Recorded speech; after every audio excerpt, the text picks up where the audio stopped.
Assalamualaikum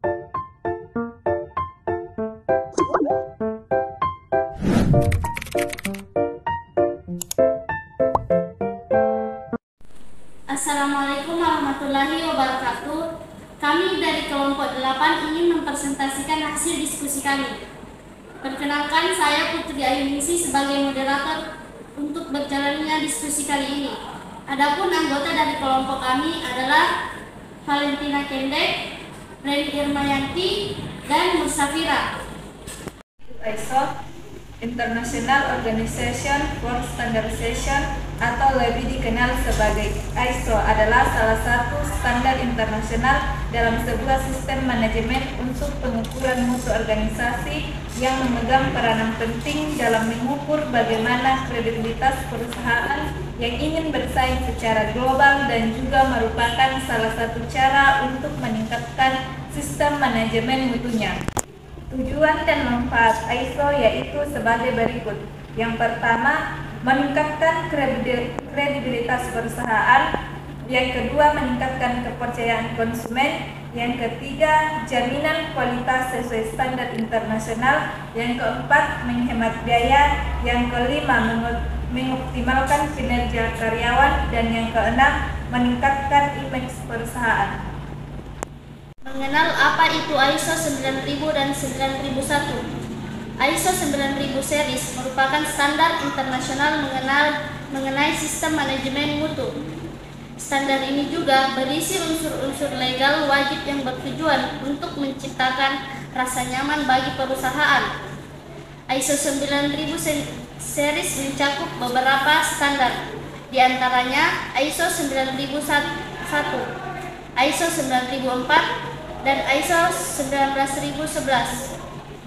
Satu-satunya standar yang dapat disertifikasi adalah standar ISO 9001.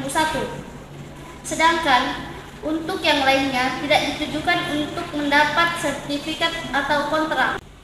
ISO 9001 merupakan standar yang berisi persyaratan untuk sistem manajemen mutu yang membantu perusahaan atau organisasi agar lebih efisien dan kepuasan konsumen meningkat. International Organization for Standardization 2015.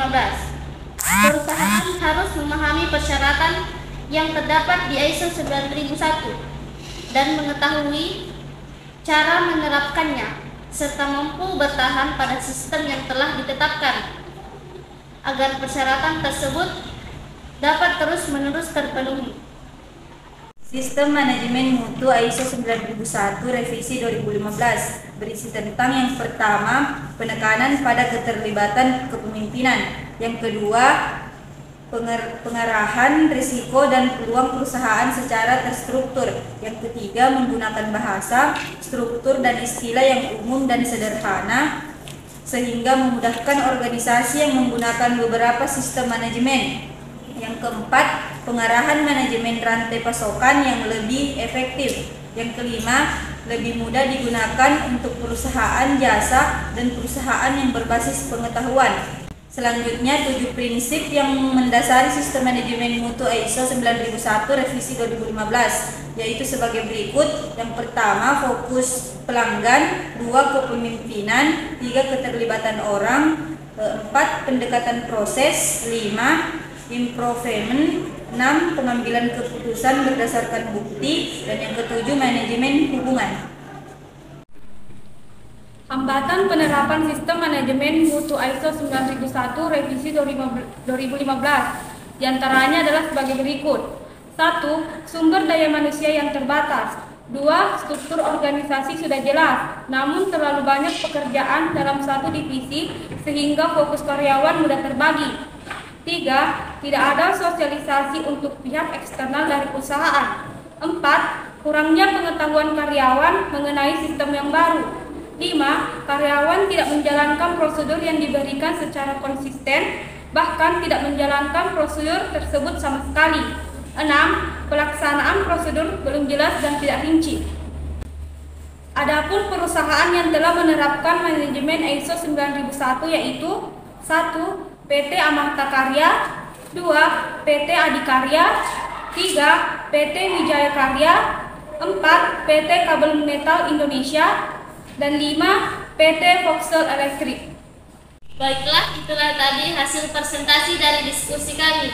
Kurang lebihnya mohon dimaafkan. Wassalamualaikum warahmatullahi wabarakatuh.